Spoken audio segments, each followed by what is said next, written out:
Hi, my name is Sophia, and for my TED final, I'm going to be talking about how technology has a very negative effect on our lives today. So, personally, I grew up without any technology except for maybe a family computer for about 5 years, and a lot of people would think that this is really unusual, and they'd always ask me why when I'd say I haven't seen this certain childhood show or whatever movies. And the thing is that the reason why my parents chose to not raise me with technology doesn't really matter. The important thing is that I probably have a stronger connection with my family and I'm able to hold conversations with them. Unlike some families, when you see that when you go to dinner and you see that a friend's family just sits on their phone and they're not really talking, they can be on their phone but talking at the same time. My parents have had this rule for a very long time that during a meal or just anything, if you're having a conversation with someone at the table, there's no technology allowed at the table. I used to think that this was crazy, other people are doing it, why couldn't we do it? And then I realized how disrespectful it is to be talking to someone and then pull out your phone, because when you do that, you break eye contact, you break human connection, and you make the person feel like whatever they're saying isn't worthy enough to be the main subject because you have something better to do on your screen. The thing is that when you do that, it doesn't matter if you're talking about anything important or if it's just something really minor. The fact is that you're showing the person you're talking to that they're not worthy enough to hold your entire attention.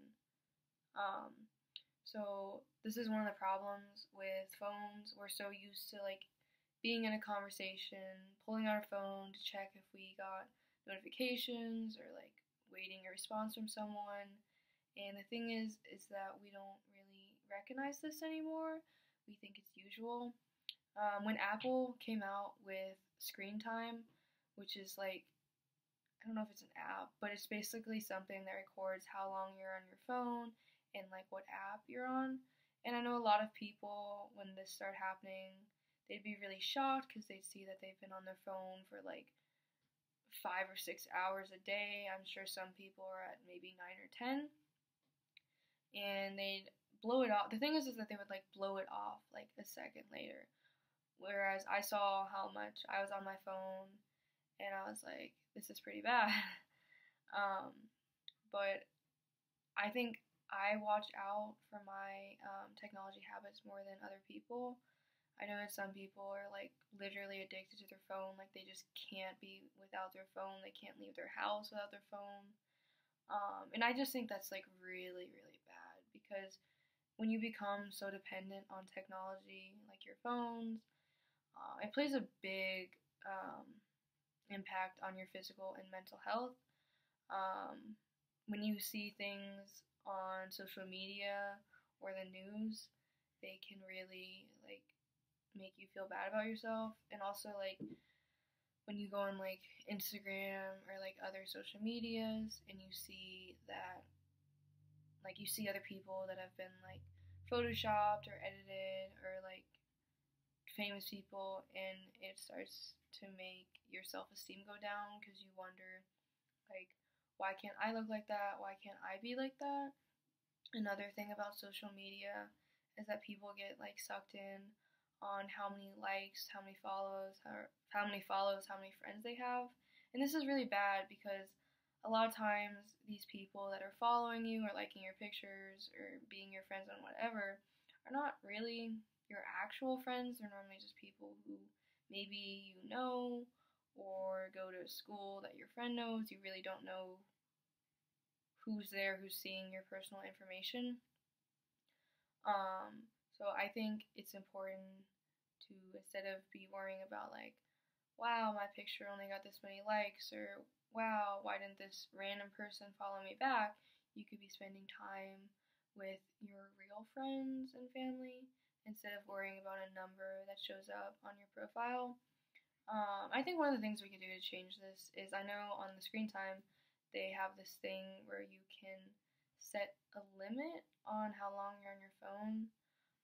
I think that's important that people maybe take a look at that, or like really start thinking about like in the long run how badly this is going to affect them, because they can look back and realize I lost so many friendships, so many like meaningful moments because I was staring at my screen doing whatever. And I think ultimately friends and family come first over your screen.